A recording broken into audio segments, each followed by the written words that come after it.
existe hoje uma ciência, né, que estuda o que os, né, gregos, né, chamam de veneno, os franceses chamam de veneno. Né? Nós aqui, nós chamamos de tóxico, mas em outras, né, línguas se usa muito esse termo. Então, na verdade, a toxicologia é a ciência que estuda, né, essas substâncias que causam danos. Né? Então, é o primeiro conceito, é alguma coisa que entra no organismo da gente. Aí vem um problema que nós temos na nossa semântica, né?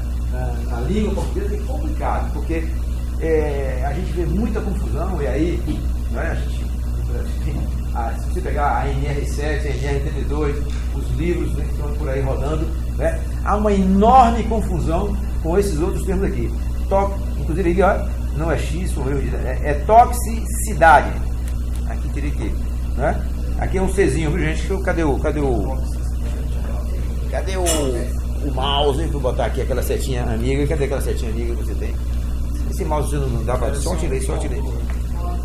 Volta. Viu, gente? Então, o que é, na verdade, que eu chamo de toxicidade? Então, é aquela substância que é inerente a ela tem, né, pela sua composição química, etc., características que, entrando no meio biológico, pode ser do ser humano, pode ser, né, de um micro-organismo, etc., vai causar danos. E aí vocês vão ver que a toxicidade, ela é inerente praticamente a toda a substância, tudo é tóxico. Porque depende de uma coisa que a gente chama de dose. E a gente costuma dizer que até a água pode ser tóxica, né? Depende da quantidade.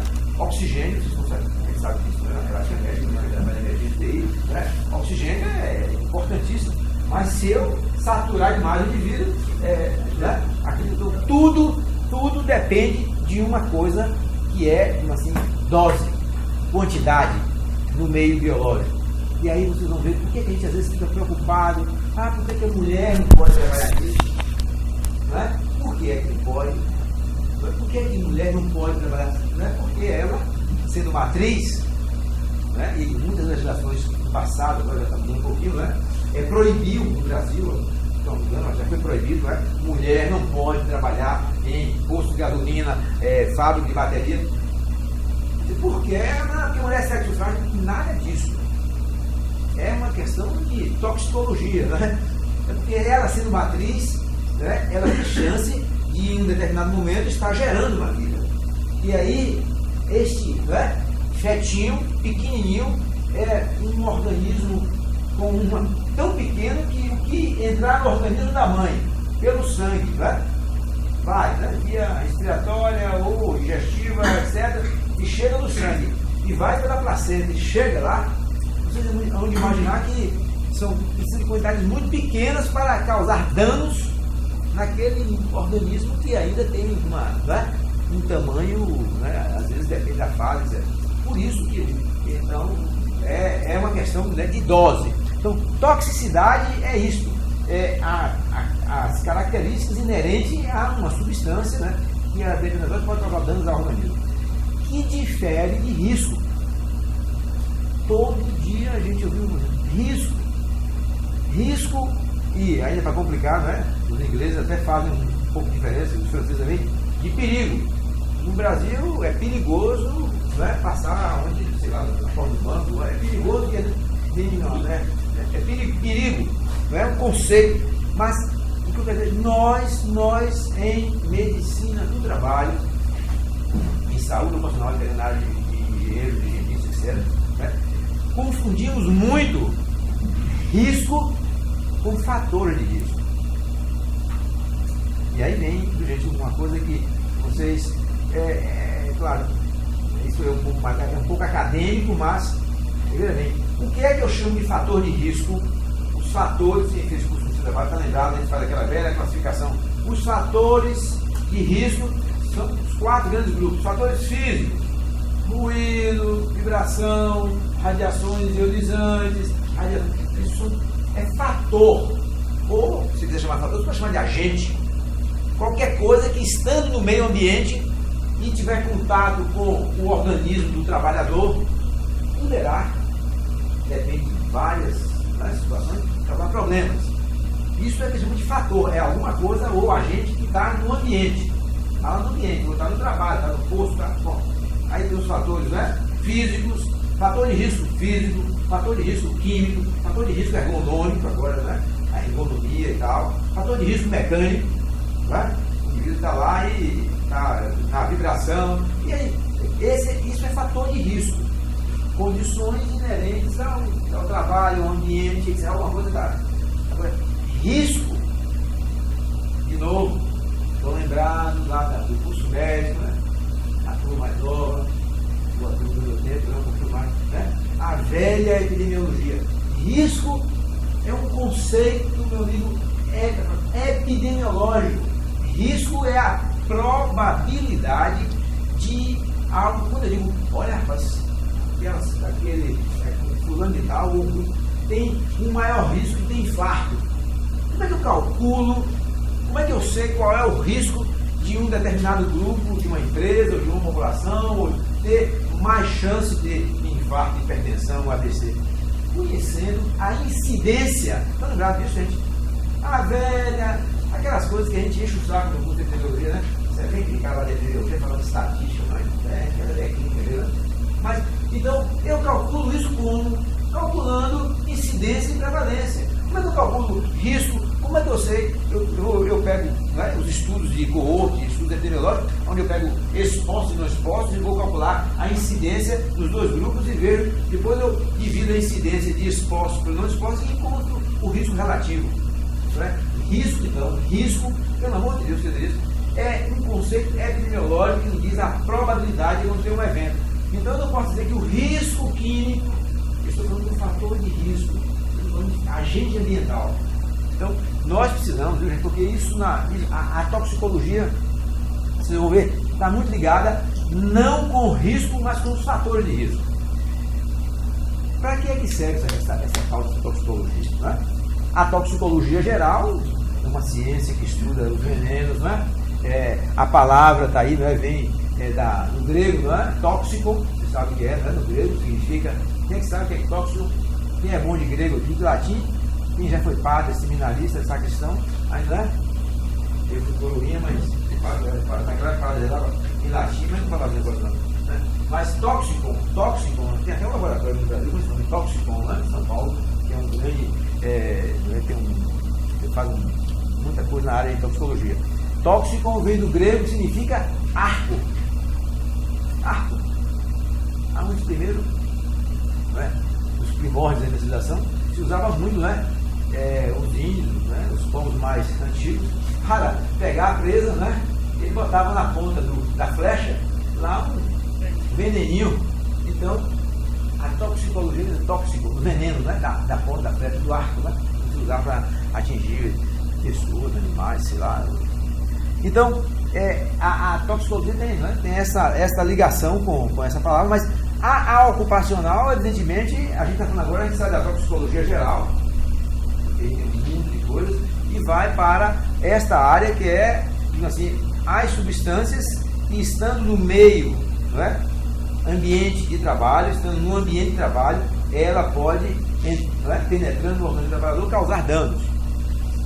E para que é que serve? Então, essa ciência, se você for olhar historicamente, ela se desenvolveu mais ou menos, quer dizer, os primórdios, quer dizer, ela começou a se consolidar bem antes disso aí, né? Se você pegar os trabalhos iniciais, quer dizer, se você pegar Hipócrates, Paracelso, não sei quem, já se falava de alguma coisa, mas foi em 1814 que saiu o primeiro livro, o primeiro tratado, né? Então a ciência é relativamente jovem, se você comparar com outras, né?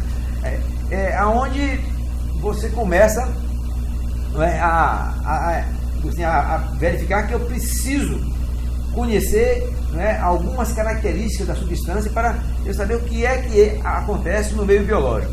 Então, essa é uma ciência que não é tão antiga, é uma ciência mais ou menos nova. Ela, assim, tem um papel aí, vem agora que nos interessa, quer dizer, para você fazer medicina do trabalho, e vocês que já são médicos do trabalho e médicos do trabalho sabem disso, né? Medicina do trabalho é prevenção, é medicina preventiva. Eu vou falo nem promoção, gente. Agora aí, pessoal, cuidado com esse termo, promoção. Vou fazer um programa de promoção da saúde. Você vai aumentar o salário dos trabalhadores, é você que dá o salário, então não faz promoção, doutor, não faz. É você que vai melhorar a habitação deles, o transporte, é você que vai. Não se meta nessa, não. Fique pelo menos com prevenção e proteção, porque essa está mais no âmbito da medicina. Você pode fazer alguma coisa como médico ou como médica em prevenção, mas promover a saúde das pessoas. Você já pensaram nisso? Como é que eu promover a saúde da população? Não depende de médico. Você é o cara que assina lá, o governante e tal, as políticas, né, de saneamento, de educação, não sei o quê. É quem trabalha com promoção da saúde. É quem pode promover a saúde das pessoas. E promover a saúde dos trabalhadores, dificilmente o médico vai ter ações. Então, eu estou colocando isso porque, de vez em quando, digo outra coisa. Cuidado, pessoal, nós estamos numa fase de redefinição de alguns conceitos, e esse é um deles. Então, mas a toxicologia é muito usada então, para prevenir. É um dos componentes importantes, né, na chamada prevenção, não é? Prevenção dos agravos. Eu não gosto nem de falar de doenças, né? Porque a gente sabe que, às vezes, muito antes do indivíduo ter uma doença, há uma série de etapas, e essas interessam muito ao médico do trabalho, à médica do trabalho, né? É de você atuar numa fase onde você consiga descobrir alguma coisa que seja reversível. Então, por isso que os indicadores biológicos, o monitoramento, por exemplo, é um instrumento, sobretudo, para você se antecipar. Se você for esperar que o indivíduo já tenha manifestações clínicas, você está perdido. Quer dizer, o seu projeto, o seu objetivo, então, de fazer prevenção, já alcançou se você começa a ter pessoas com manifestações clínicas. Quer dizer, a minha prevenção, sobretudo a chamada prevenção primária, só tem um pouco primária secundária, realmente já não funciona mais, já passou a etapa. A toxicologia ocupacional, quer dizer, é um desses instrumentos que você utiliza, porque aí eu vou precisar saber o que é que acontece com uma substância que entra no meio biológico de um trabalhador. Aí eu tenho que saber, a substância tem que saber o que é que acontece com ela, por onde é que entra, o que é que faz. Esse é o papel da toxicologia, que tem duas vertentes. Uma é o El estava falando, toda aquela coisa dos chamados indicadores biológicos, os IBS, mas mais do que os IBS, são os TLVs, que no Brasil nós chamamos de LTVs, limites de tolerância, LTAs, limite de tolerância ambiental, os limites, para mim dizer qual é o limite de tolerância, quer dizer, o que é seguro, o que é que me garante que esse trabalhador pode estar aqui nesse ambiente inalando essa quantidade dessa substância de 5, 10 ppm e durante a sua vida profissional, sua jornada de trabalho de 8 horas, 44 horas por semana, 35 anos de trabalho, ele não vai ter nenhuma lesão. Então, a toxicologia é um dos elementos que você usa nessa fase para você, em nível experimental, em laboratório, aí tem toda uma fase que também no Brasil nós quase sempre, na maioria dos casos, quase que total, tudo que nós temos nessa área é vindo de fora, dos Estados Unidos, é testado lá fora, etc. Nós temos pouquíssima tradição, pouquíssima pesquisa, as universidades, tem muito pouca contribuição dada nessa área. Quer dizer, nós importamos praticamente todos os índices. A nossa NR7, vocês sabem, é uma cópia da legislação americana de 20 anos atrás. A NR7 adota critérios que no mundo inteiro hoje já não se fala mais. Está aí, eu até estou admirado, porque agora está na era de o pessoal fala muito na saúde dos trabalhadores. Já estamos lá no 5º, 6º ano de um grupo político que bate muito essa tecla, e eu não sei por que eles não mexeram ainda na NR7. A NR7 trabalha com indicadores, por exemplo, na área de metais pesados de chumbo. A gente sabe que falar em 60 microgramas é brincadeira. A gente sabe que as lesões acontecem com 40. Está aprovado no mundo inteiro, e o mundo inteiro mudou baixou de 40 para 50, desculpa, baixou de 60, no Brasil é 60. né, microgramas por 100 ml de sangue, chumbo no sangue. Mas, né, qualquer país aí já está falando em 50 e 40. Quer dizer, então, a função da toxicologia é, então, primeiro, determinar limites de tolerância. Limites, né? Os limites de tolerância. Cadê a seta, meus jovens? Está aqui, não está? Eu não trouxe aquele negócio de mas eu digo aqui, tá? Limite de tolerância. A segunda tarefa da toxicologia, essa é que eu acho que está muito. Que a primeira está na mão da pesquisa, do laboratório, da ciência e tal. Mas a outra, o outro componente é segmento. Viu, gente? E aí eu digo, uma das coisas mais lindas que tem no trabalho é essa, mais gostosa. É você fazer aquilo que está o pessoal da universidade aí falando, quando precisa fazer um follow-up, né? Eles vão usar verbas. Agora mesmo eu estou vendo lá na Universidade da Bahia, na Federal, eles montaram um projeto fantástico, vão acompanhar 10 mil funcionários da universidade, um follow-up de 10 anos. Você já pensou que é isso, né? Você passar 10 anos, primeiro a gente vai morrer, né? Uns morreram, uns apareceram, outros vão viajar, outros vão ser daquele. Eu digo, os 10 mil serão os mesmos, porque o pessoal liga para tudo, tá? Né? Isso é complicado. Mas, porque há 40 anos atrás, na Inglaterra, numa cidade chamada Framingham, tem um famoso estudo epidemiológico que criou as bases, né, de todas essas coisas de cardiologia, das cardiovasculares, foi um estudo de segmento. Então, eu digo, na epidemiologia geral, o pessoal tem que montar estudos enormes, e nós, no seu trabalho, temos na nossa mão.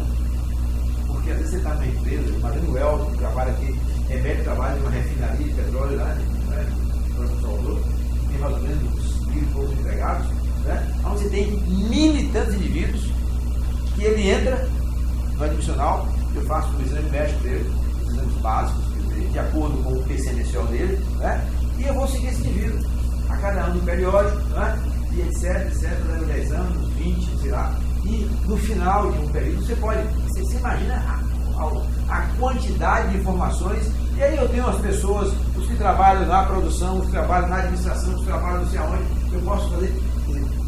Então, uma das coisas que a toxicologia lhe permite é fazer este segmento.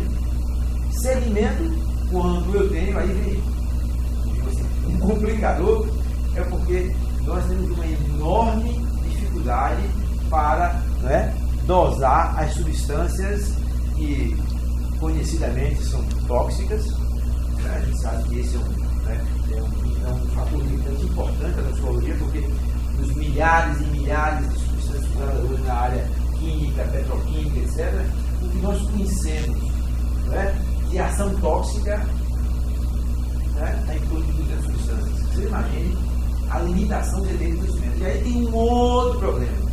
Mesmo conhecendo, na hora de você dizer assim, bom, eu agora quero dosar o ácido transmucônico para trabalhadores expostos a benzeno.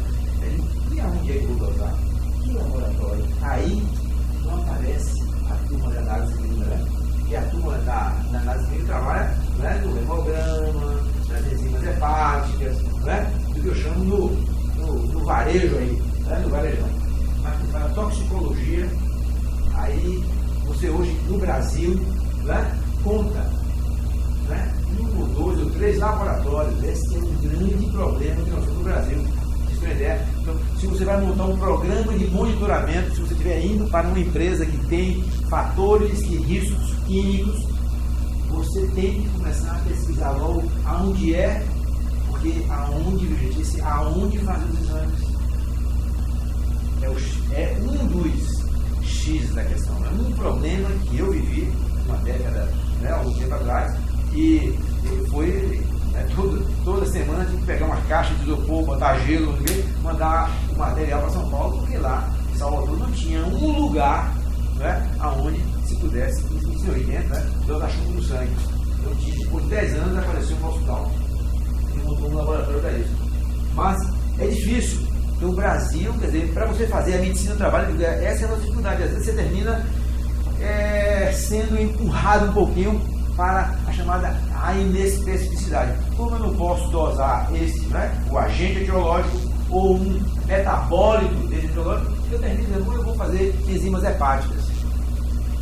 E aí você cai, né, numa situação que é um monitoramento, mas tem nada mais inespecífico, não é, do que TGO, TGP, sistema GP, que, né, de obesidade, ou se puder imaginar aí, altera de álcool, não sei o que, e tal. Quer dizer, e você, de variáveis que você não controla, esse é um grande problema na área do chamado, né? E que a toxicologia, né, não lhe ajuda, porque eu não tenho. Quer dizer, se eu não tenho exames específicos, você vai, bom, para N exames, o que eu doso? Tem uma substância que você dosa, né? Mas vai aparecendo outras que... E esse é um problema, assim, que nós temos na realidade, no mundo inteiro, no Brasil, nos chamados países emergentes. É mais complicado, porque como nós importamos tecnologia, né, quem faz isso, né, ou tem conhecimento está lá fora, e primeiro eles mandam o problema para a gente, depois, quando chega o exame, você já, né, já tem muita gente exposta e você não tem o recurso para fazer o chamado, né, dosagem daquela substância ou do, né, do metabólito, etc. Como é que você avalia? Não é? Então, a avaliação da toxicidade, quer dizer, o mecanismo que eu tenho, gente, eu já me disse, são estudos, quer dizer, não tem como eu saber se uma substância é mais tóxica, menos tóxica, se não começando com os chamados estudos experimentais. Está dando? Vocês estão na frente de alguém? Não, está dando para ver que está aqui vendo o El, que eu assim, não vou falar aqui, está vendo? Os estudos experimentais, quer dizer, é estudo de laboratório, é estudo em animais, né? Todo o conhecimento que eu tenho, né, para avaliar a toxicidade de substâncias químicas nasce daí. Não se faz isso humano. Porque a gente não pega pessoas, aliás, de vez em quando a gente tem que fazer isso na Bahia, saúde, um professor que estava em Sornosa, e como ele queria saber o que acontecia com o ovo, tortão, não sei o que, ele mandava o pessoal, os marinheiros, mergulhar no dique. E depois de um mês ele ia lá biopsiar o resto do pessoal, né? Mas como era o pessoal, o menino ele era, como capitão ou tenente, e o pessoal era soldado, né? Que manda, e aí o pessoal caía lá no negócio que tinha, né? Isso não existe, né? Se acontecer um negócio hoje, o cara desse está trucidado, né? Os direitos humanos, não sei o quê, né? Pesquisa em animanóbila não existe. Então, o conhecimento da toxicologia nasce a partir, e aí tem um problema, vocês sabem, eu pego lá um lote de ratinhos, ou de uma espécie mais comum da gente, de macaquinhos, né? Mesmo os testes que eu faço no laboratório, né? Eu tenho que, na hora de transpor isso para, né, o ser humano, fazer, né, alguns ajustes, né? Introduzir fatores de correção, etc. Mas é com esse tipo de estudo que eu, não é, consigo pelo menos saber que tipo de lesão, não é? Lesa o quê? Célula nervosa? Lesa o quê? Né? Medula óssea, célula da medula óssea, né? Lesa, né, hepatócito? Quer dizer, o tipo da lesão. Então é nesses estudos que eu consigo definir como é que acontece isso, né? Altera que enzima? Então, evidentemente que tudo isso depende, né, de essa abordagem, que é muito mais assim, um trabalho que demora muitas vezes anos, a gente não é uma coisa que é feita de um dia para outro, né? É aí que começa você determinar o chamado, né? O que é seguro? Qual é a quantidade de substância que naquela célula não causa dano, né? Na hemácia, né? Ou, né, nas células da medula óssea, qual é o nível? Então, tudo isso, a toxicologia ocupacional, né, é ela que, assim, traz as informações, né? No nosso caso aqui, não se usa muito, mas em outra área da toxicologia geral, aí que eu descubro os antídotos. Quer dizer, o que é que eu posso usar para neutralizar, né, a ação tóxica da substância? Testando em animais, não é, o que funciona como neutralizador, né?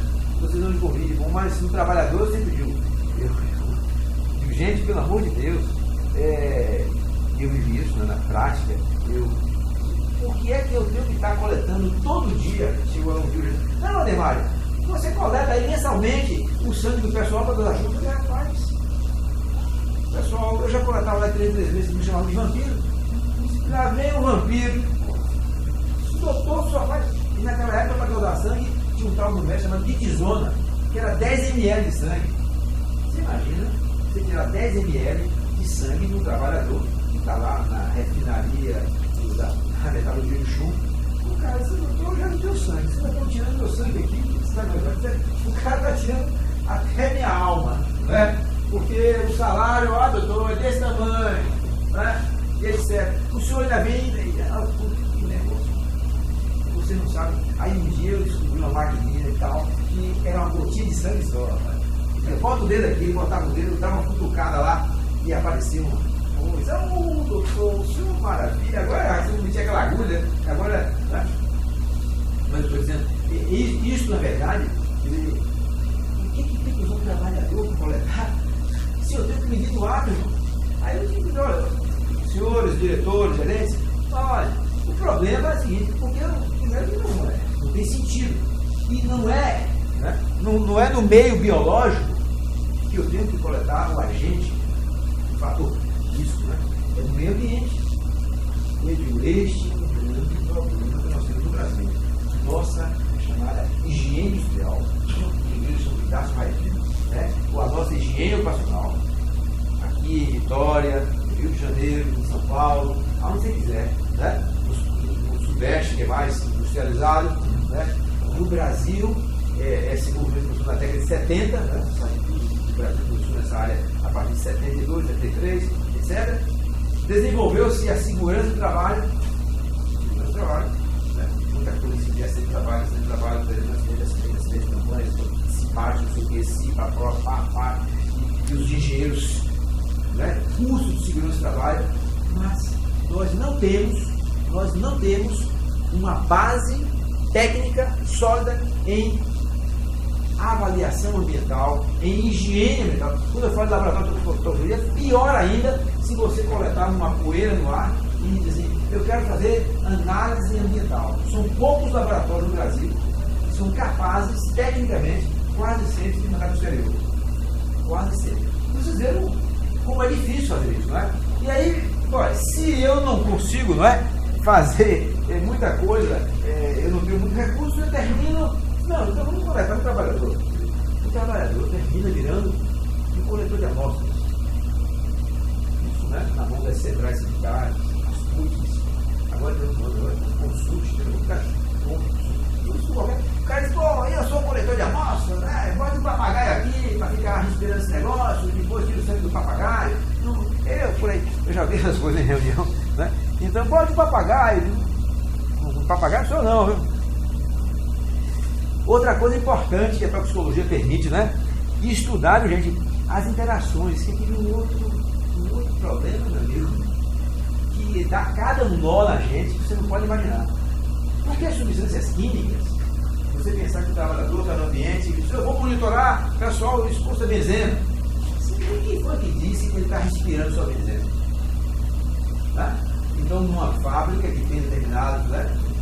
Então, porque nós sabemos que hoje somos problemas. E a exposição ocupacional, de um modo geral, é múltipla. Você monitora o indivíduo para ruído, mas ele está exposto a ruído, a vibração, posição inadequada, economia, não sei o que, costura, tá? Aí tem poeira. Quer dizer, o trabalhador tem exposição múltipla. Né? Múltipla. E nessa exposição múltipla, acontece que às vezes tem substâncias que ao entrarem no organismo do trabalhador, lá elas, né, os seus efeitos se somam. Também a gente pode ter a sorte, né, de às vezes ter efeitos que às vezes sinérgicos são antagônicos. Eu vou contar para vocês sobre isso, que eu vivi, né, e eu vivia quebrando minha cabeça de por que o cara está com chumbo lá em cima e o ácido desse cara, o ala dele, a copofina, não aumenta. O que está acontecendo? Meu Deus do céu. E ia repetir, né, está errado, mandava fazer de novo, não sei o quê, né? E, evidentemente, eu estava diante de uma substância, diante de uma situação onde os trabalhadores respiravam ao mesmo tempo chumbo e zinco. E eu tive que quebrar a cabeça, sair aqui do país e fazer um mestrado na Inglaterra para aprender que a enzima que o chumbo inibe e o zinco estimula. Quando eu voltei, fecharam a fábrica, aí eu fiquei preso e tal, fiquei no universidade mesmo. Não adiantou muita coisa, mas. Não é?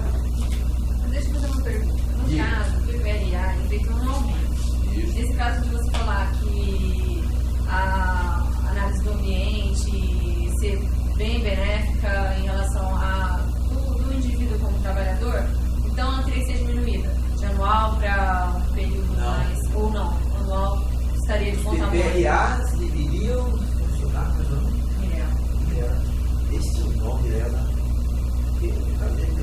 iniciou a PPRA no Brasil, eu recentegou. Eu conheço vários, o cara no escritório, quantos dados, tal, quantos empregados ali, tal, PPRA. Gente, não é assim. PPRA, os nossos PPRA são todos dados, quer dizer, nem semi-quantitativos, não tem nada de quantificação. Hoje o ruído está dando um pouquinho, mas se você for para conforto térmico, poeiras, gases, não se quantifica, Mirella, não se mede, Mirella, nada. Esse é o problema. O PPRA nosso, os PPRAs nossos, são feitos, às vezes, por engenheiros de segurança muito bons, mas que não tem informação em higiene industrial. No caso, eu trabalhava numa empresa que fazia calada de aço, fazia outros materiais. Isso.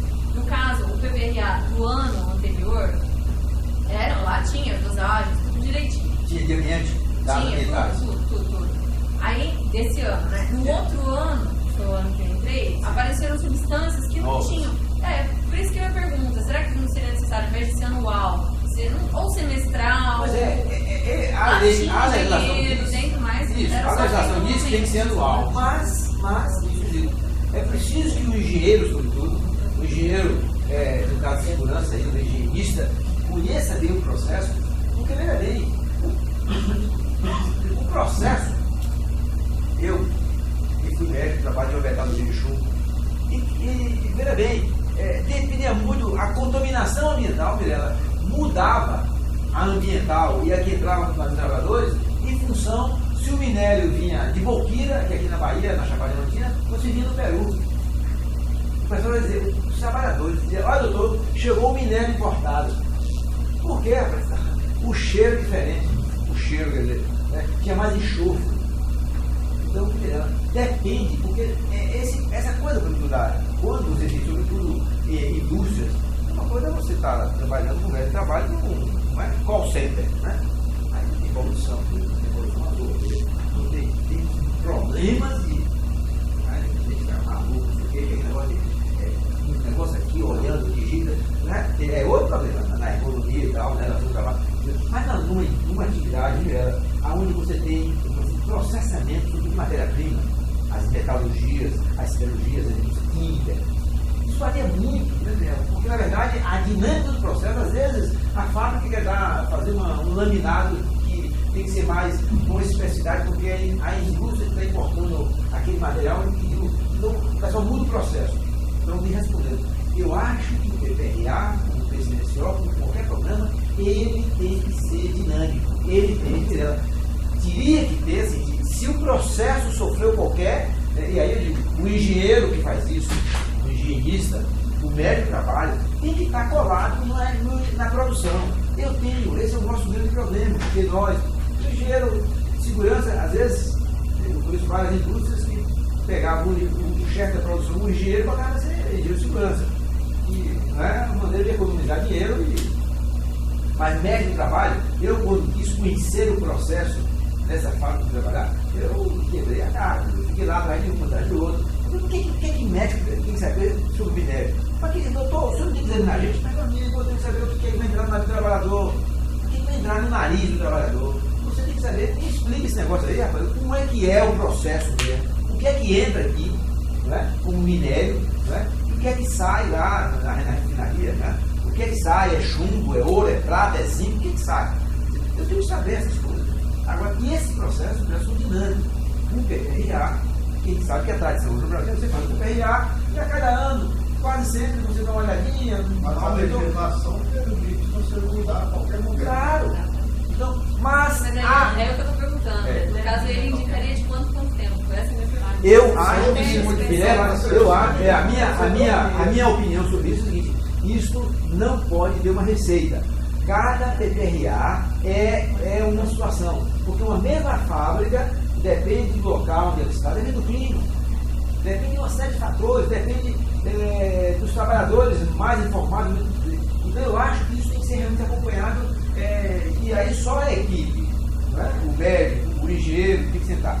O que me preocupa hoje no Brasil é que PCMSO e PPRAs, né, tornaram-se assim instrumentos que o pessoal faz para atender a legislação. Fica lá na pasta, né, tal, não sei o que, tal,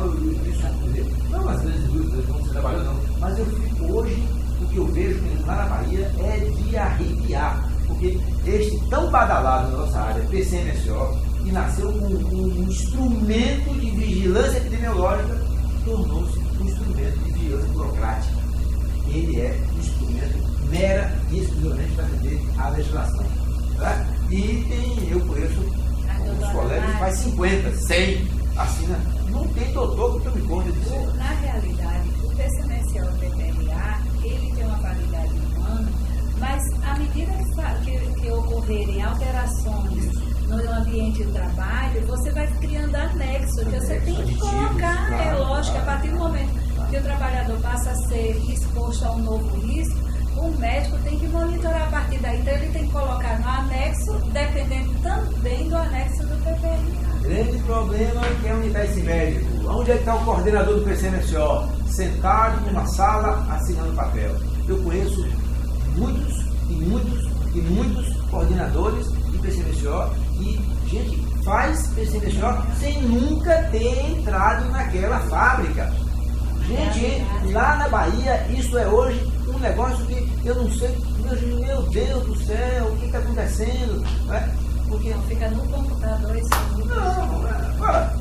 Então não vamos nos iludir.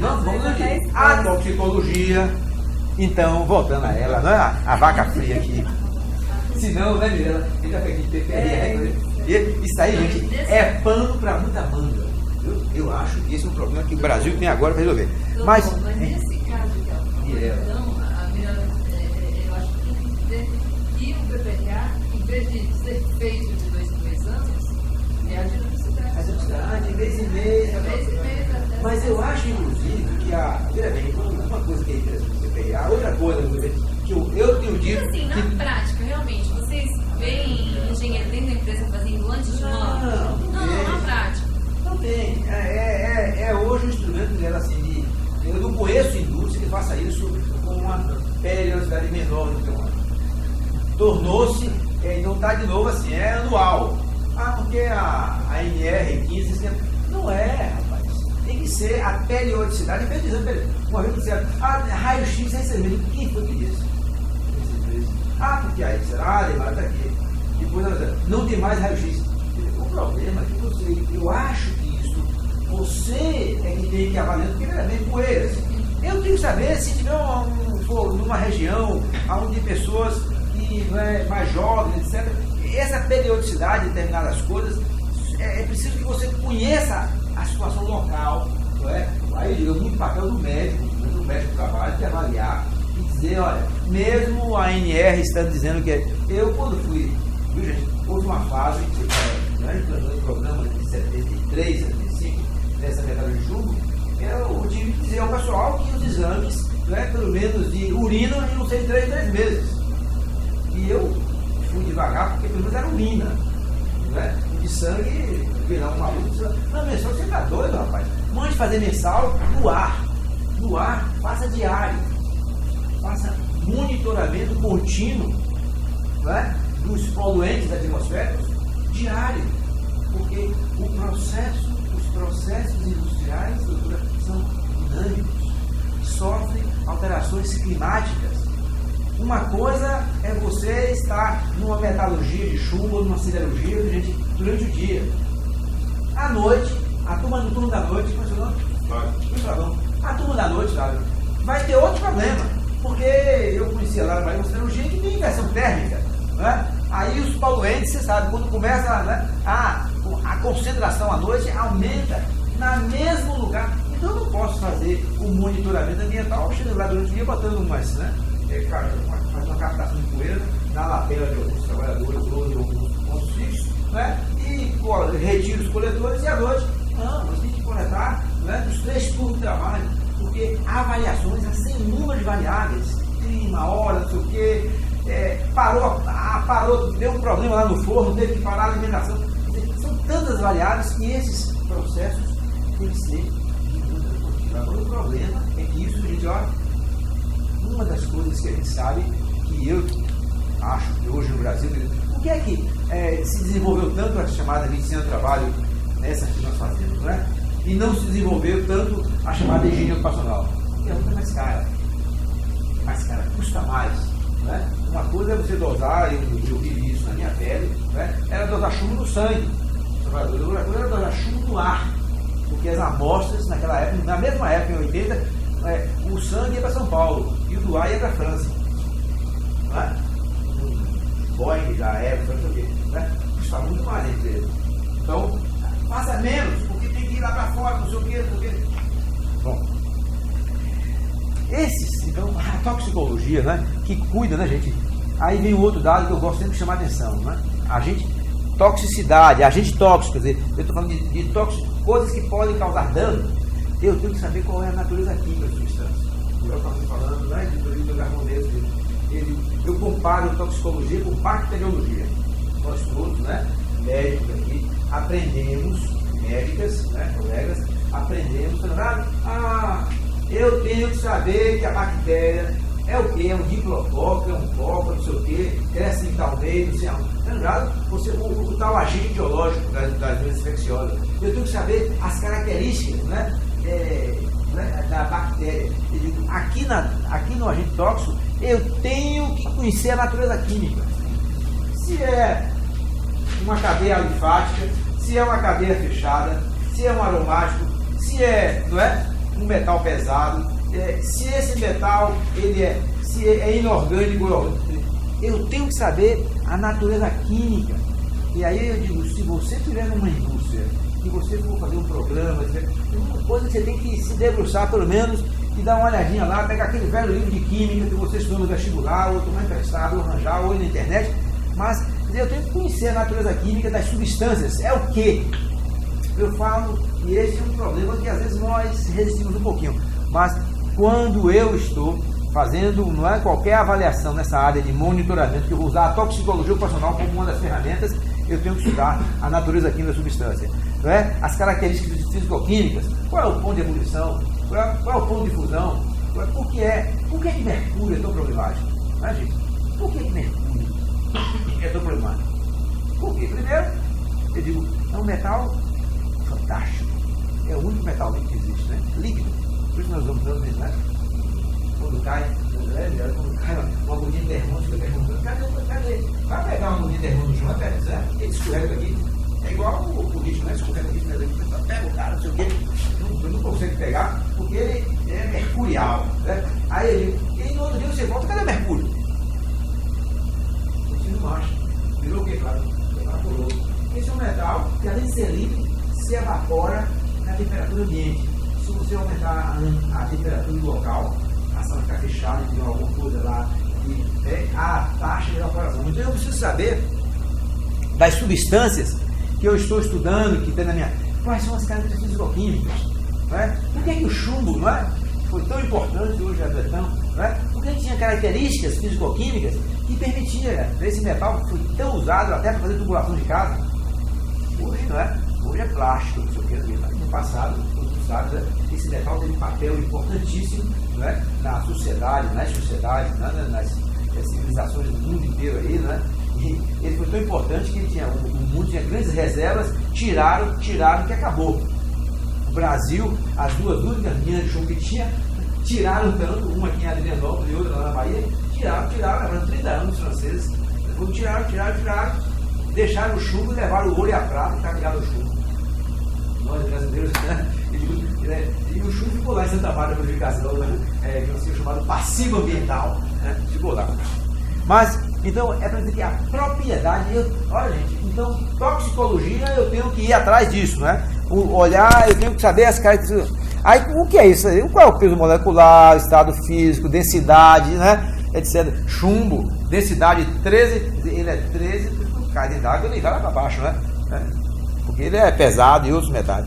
Qual é o ponto de ebulição, se tem odor, não sei o que, essas coisas você tem que saber, né? Se é um gás, a substância de trabalhador. Gente, uma coisa é a substância química na forma de poeira, outra coisa é a substância química que está na forma de gás.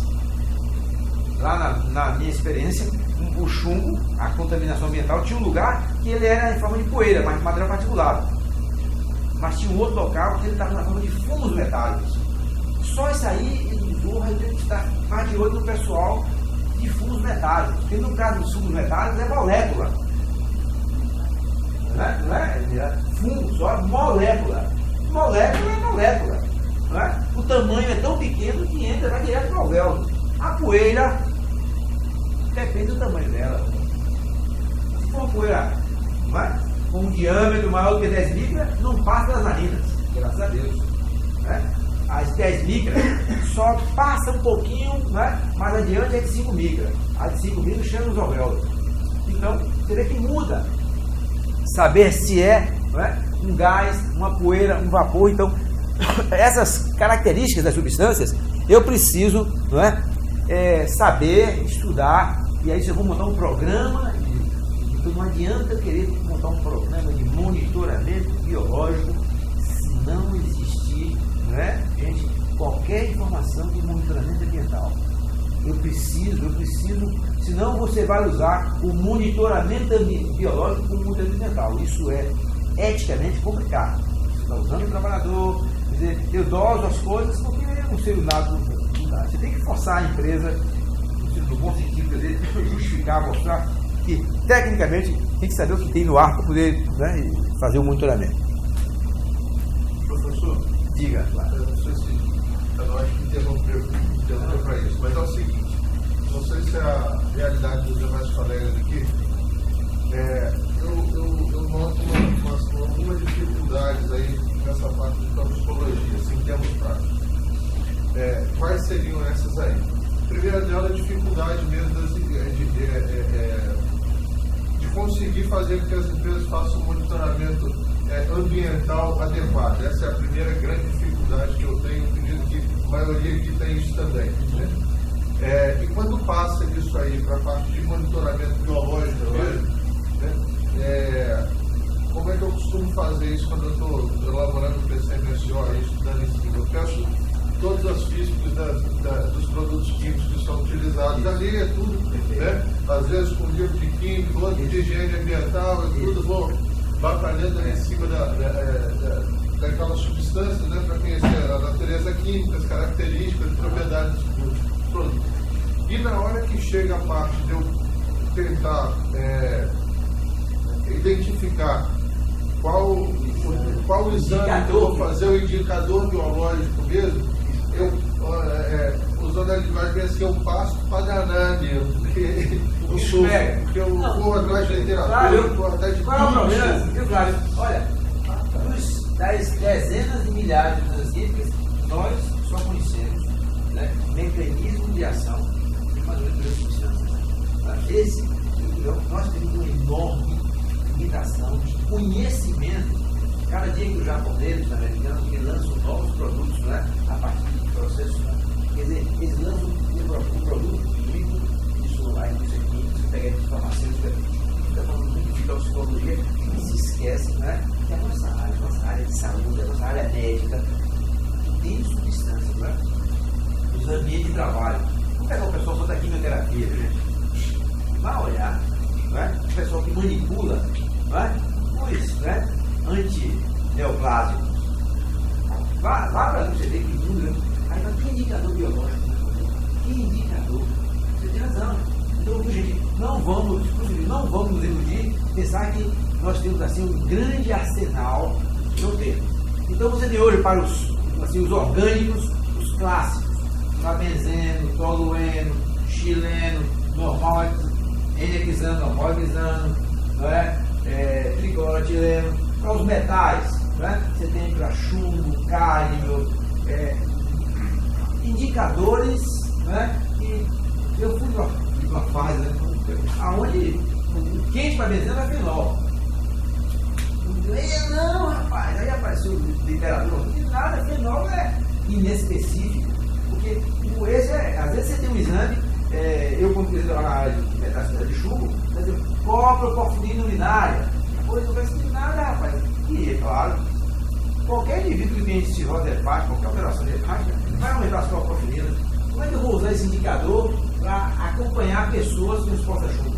Esse é o problema, quer dizer. E aí o conceito de monitoramento é quanto mais específico for o indicador, quanto mais específico, se você puder dosar o agente, quer dizer, no caso, por exemplo, porque esse é bem clássico, né? Chumbo, não é? Chumbo. Claro, o agente que está no ar, que está inalando, é chumbo. O ideal é você medir chumbo de nada melhor. Porque aí a própria OID diz que quando eu meço o chumbo do sangue, eu estou medindo, esse é um indicador chamado de exposição, eu estou medindo um agente biológico, o agente. Né? Aí você diz, e se for manganês? Peraí, vamos sério. Né? Você vê que a toxicologia do manganês, que a gente conhece muito pouco, sabe direito a mecanismo de ação dele, o chumbo a gente sabe um pouco mais. Né? Então, como a gente não sabe, esse é um dado que não me ajuda. E mercúrio, não sei o quê. Ele fala os metais, nem todos, quer dizer, dosar no sangue, aí vem problemas, quer dizer, porque para você dosar cada uma das substâncias depende a técnica que você usa, a maneira que você coleta, risco de contaminação, vocês não podem imaginar, não é? O que é aquilo que o El estava falando, quer dizer, na hora de você fazer um programa desse, quer dizer, como é que você vai coletar amostras? O El falou até de coisas, de pessoas que vão de um lugar do outro, não sei o quê. Eu resolvi isso, quer dizer, na época era a ferramenta que eu tinha na mão, a gente conseguiu montar um laboratório dentro da fábrica e o trabalhador ia lá. Ele não tinha como pegar o xixi e chegar em casa e pegar um pouquinho de chumbo, viu, botar? Já vi gente fazendo isso, né? Depois saiu o NR7, né? Para ele conseguir se afastar, ela pegava o xixi, passava lá no verdade, né? Jogava uma gotinha de chumbo, tudo mais. Um dia era 5 mil. Eu digo, esse cara com uma barra de chumbo, de onde? Né? Aí, as contaminações, porque também o cara faz isso, essas contaminações, qualquer partículazinha que se você vai coletar e ele não lavou o braço direito, na área de chumbo, a coisa é tão complicada que se você vai coletar e você não sabe qual é a procedência da agulha, que eu acho que chumbo, se não sei qual é a procedência do vidro, porque o vidro tem chumbo, que negócio, até onde você vai, para você não saber um falso positivo. Essa é uma área que eu quero dizer. Por isso que eu digo que os exames complementares, que nós em medicina usamos o hemovelho, o hemograma, o velho, é um exame gostoso de fazer, é sumário de urina, né? O pessoal lá fala, doutor, urina não tem problema. Mas a pessoa, o exame de urina aí todo mundo fala tirar sangue, lá vem o cara com esse negócio de tirar sangue pra cá, etc. Agora é só uma gotinha no dedo, aí o pessoal melhorou um pouquinho. Melhorou mais quando eu fui fazer isso, o pessoal não sabe sair da fada, fazendo um bem trabalho. Que é lá com o Renan, que eu falei ali, no garrafa tomada, bota o dedo aqui, a gente de 5 ao quadro do indicador biológico que a gente fazia lá na fábrica. Mas, então, o monitoramento, quer dizer, pressupõe essas coisas, né? Você realmente tem que ter esse tipo de informação, e aí você tem que falar, você tem razão. Qualquer médico do trabalho hoje, e você se depara com uma limitação de conhecimento sobre que você vai para a literatura, você vai pesquisar. Eu acho que hoje é melhor, né? Porque você tem internet, você já, né? O El estava colocando aqui, você faz, não é, um contato direto via e-mail com uma dessas, né, uma EPA ou uma ACIH, você consegue informações, mas ainda assim, mesmo lá fora dos Estados Unidos, na Inglaterra, não sei onde, no Japão, ainda há muita limitação de conhecimento. Quer dizer, eu consegue informação, eu vou dosar agora aonde? Qual é o laboratório do Brasil que dosa ácido, ácido delta-milagulina? Onde é que eu vou mandar dosar? Então é complicado e aí a gente às vezes termina tendo que ficar limitado mesmo aos exames que você tem, até menos específicos. Depois se o senhor tivesse assim, algumas fontes, alguma coisa de literatura para poder indicar para a gente, alguma coisa que tivesse um pouquinho mais de agente. Vamos lá. Eu vou dar umas dicas aí. Gente, outra coisa importante. Então, quando eu falo de toxicologia, né, então eu tenho que saber a natureza da substância, a fisicoquímica, etc. E eu tenho que saber por onde é que ele entra no organismo, né? Se é por via respiratória, se é por via digestiva, se é por via cutânea, chumbo entra pela pele, se for, né? Chumbo metálico. Já tem mais. Rapaz, aonde você viu escrito isso?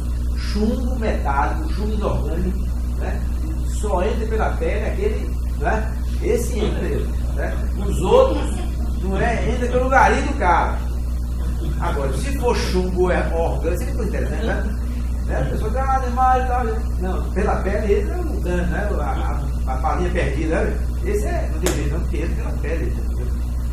Agora, você pega o chumbo, Aí, né, os alemães, na Primeira Guerra Mundial, descobriram que se você quimicamente pegar o chumbo inorgânico e colocar uma molécula, né, orgânica, por exemplo, o tetretila, que é o chumbo tetretila CH3, esse chumbo que era inorgânico é o chumbo orgânico.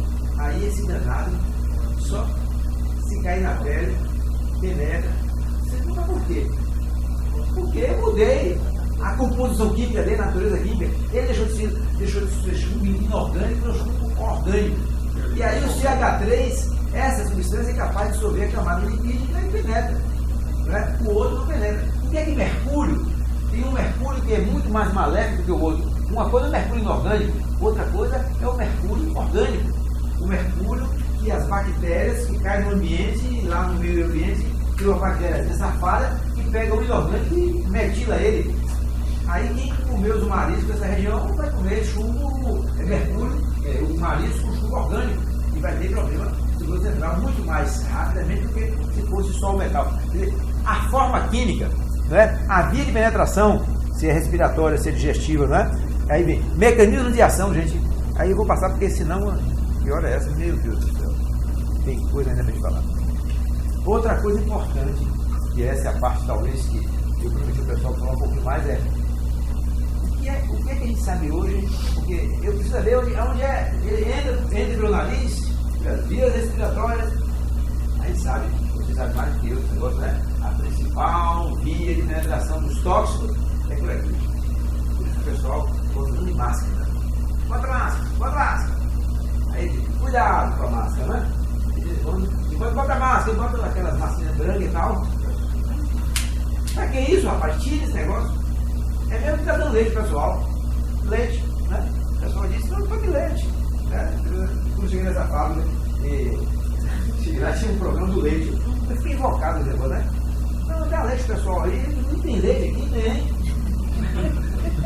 Rapaz, deixa eu contar isso aqui. É por causa desse negócio de. Você dá leite. Aí eu pensava que o pessoal estava perguntando comigo, e eu um dia fui lá de manhã, e não é que tinha um cara, rapaz, que ficava com um balde de direito assim, e a turma chegava todo mundo com a canequinha, né? Leite, né? E aí, o pessoal, eu fiquei curioso, né? E esse cara comprou esse leite, cada um pegava, pôs o bacatão, o capacete, e aí um ia para a refigaria, outro para a carne do forno, e aí eu descobri que cada um tinha um cantinho que ele botava lá o copinho dele. Esses caras são doidos mesmo. Eu vi um depoimento da CIP e disse, olha pessoal, eu queria vir falar, esse cara doutor, o senhor, esse leite aí, mas rapaz, esse leite, mas doutor, esse leite é para prevenir a gente, proteger do chumbo. Gente, vocês aqui da CIP, estão com consciência de que vocês estão fazendo um caminho contrário. Mas por quê? Porque o chumbo aqui não é poeira, não é um metal que tem na quê? Entra por onde? Eu peguei lá o negócio do céu, não vai aqui, ó. Olha aqui, ó, narina, traqueia, sei lá, né? Traqueia, brônquio, igual o chumbo vai por aqui, tá vendo aqui? Vai caminhando, bronquio, esse saquinho aqui chama, não é? Esse alvéolo, sangue, certo? E o leite, bora, vamos pegar o caminho do leite, boca, esôfago, estômago. Quando eu tô aí não se encontra, não, nem se encontra. Porque todo mundo tomava leite, não era um antídoto. Né? Que é um falso conceito. Qualquer lugar. Pintor, né? Pintor, oficina mecânica, não. E a pinga também, né? A pinga até que vai no primeiro lugar, até que era. Né? Mas no caso do chumbo, aí eu cheguei lá, então não vai ter mais leite. Os caras falam, pelo amor de Deus, gente, leite é um grande alimento, mas nunca use leite. Né? E no caso lá era pior, porque eu disse, olha, aí eu fui estudar de novo os negócios e descobri com o professor de química lá, o professor de bioquímica, que o chumbo que caía ali transformava em lactato de chumbo, que era mais absorvível do que o chumbo sozinho. Os caras ainda estavam, além de ser uma falsa proteção, tinha feito a máscara. E máscara que melhor você não usar. Porque bota aquela máscara de pano, só retém as partículas grossas. As de 5 micras passa pela máscara e vai para o nariz de vidro. Quer dizer, é preciso saber determinar qual é o tamanho das coisas para recomendar a máscara adequada. Senão, eu vou estar de novo fazendo uma falsa proteção.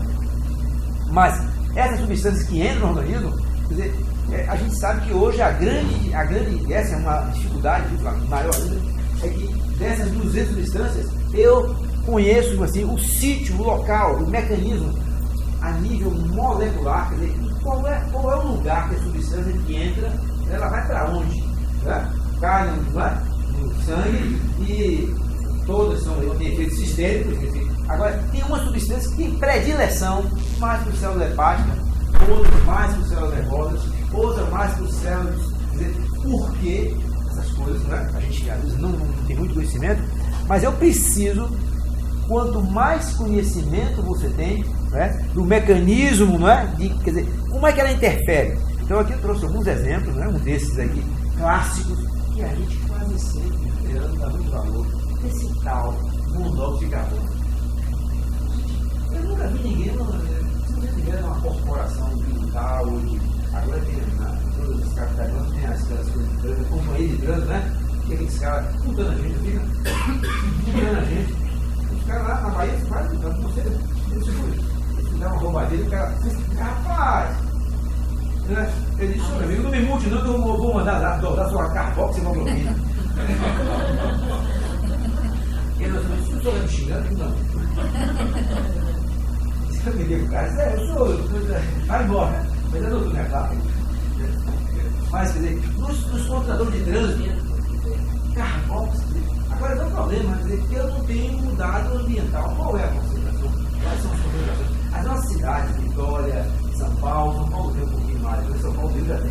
Nós estamos monitorando, pelo menos, para essas substâncias, H2SO4, H2S, que é enxofre, ácido sulfúrico, monóxido de carbono, dióxido de carbono, porque eu preciso saber, e esse é um poluente, viu, gente, extremamente, você vai numa fábrica, numa coqueria, numa fundição, não sei o quê, às vezes está preocupado em fazer dosagem disso, aqui e tal, e a gente não se lembra de que e aqui está um exemplo interessante, eu sei exatamente qual é o mecanismo de ação. Vocês estão lembrados disso, que está muito, quer dizer, isso é uma toxicologia tem lá no curso médico, Qual é, quer dizer, o monóxido de carbono, que eu digo, esse aí, é como é gás, ele vai direto no alvéolo, Então você está no ambiente, os bombeiros, cara por necessidade de trabalho, vai apagar um incêndio, a concentração naquele momento desse gás é tão alto que às vezes eles têm, E aí você vai ter um problema porque o monóxido de carbono, vocês também estão lembrados disso, tem 200 vezes mais afinidade vezes 10 pela hemoglobina. Ele tem uma tara pela bichinha, sabe? E não pode ver. Então vai lá em cima, e o velho oxigênio sobra. E aí o indivíduo começa a fazer, Então, os fumantes, aí se ele for fumante, ele já está em desvantagem, porque ele tem pouco mais de do hábito dele. Os fumantes têm, em média, nós temos em média 2% de hemoglobina, e os fumantes têm 5 a 6% de média, em média. Mas se ele for para uma ocupação que ele ainda inale mais, então, claro, aqui qual é o mecanismo de ação? É o monóxido de carbono que se liga à hemoglobina e não deixa o ferro 2 se transformar em ferro 3. Coisas desse tipo. Aqui eu sei exatamente qual é o mecanismo de ação. Então, é essa dificuldade que o Flávio colocou, que nós sabemos pouquíssimo, gente. Eu sei para o monóxido de carbono, eu sei que nas substâncias que fazem meta-hemoglobina, tem substâncias que você inala, o trabalhador, e está aí, sobretudo, os nitritos, os nitratos, etc., que o indivíduo, ao inalar essa substância, ele vai formar meta-hemoglobina, que é uma outra modificação, mas também não deixa mais a hemoglobina cumprir o papel de transportar oxigênio e trazer de volta dióxido de carbono. Então, esses mecanismos de ação, hoje, quer dizer, na toxicologia moderna, eu preciso, quer dizer, quanto mais eu conheço isso, quer dizer, inibição enzimática, sabe? Já alguns organofosforados, eu sei que o processo quer dizer, o efeito tóxico dessas substâncias, de alguns organofosforados, é por inibição. Ele inibe a acetilcolesterase. E aí o indivíduo que está se expondo começa a ter o quê? Acúmulo de acetilcolina. A acetilcolina, se lembrado de neurologia, né? O acúmulo na placa neural, né? Vai realmente criar uma situação que o indivíduo começa a ter, né? Todas aquelas alterações neurológicas que já conhecidas. Porque os organofosforados, eles inibem a acetilcolina. Então aqui eu sei, né? Mas eu sei muito pouco, são poucas substâncias, não cito todas, né? Etc. Então, esses mecanismos são mecanismos que me permitem, né, assim, conhecendo o sítio, ele se liga à hemoglobina, né, ele faz tal coisa, onde é o sítio de ação. Isso vai me permitir fazer um monitoramento biológico. Como é que eu monitoro trabalhadores expostos a monóxido de carbono? Ele falou, nós vamos carbono e hemoglobina. Né? Como é que eu monitoro, né, trabalhadores expostos a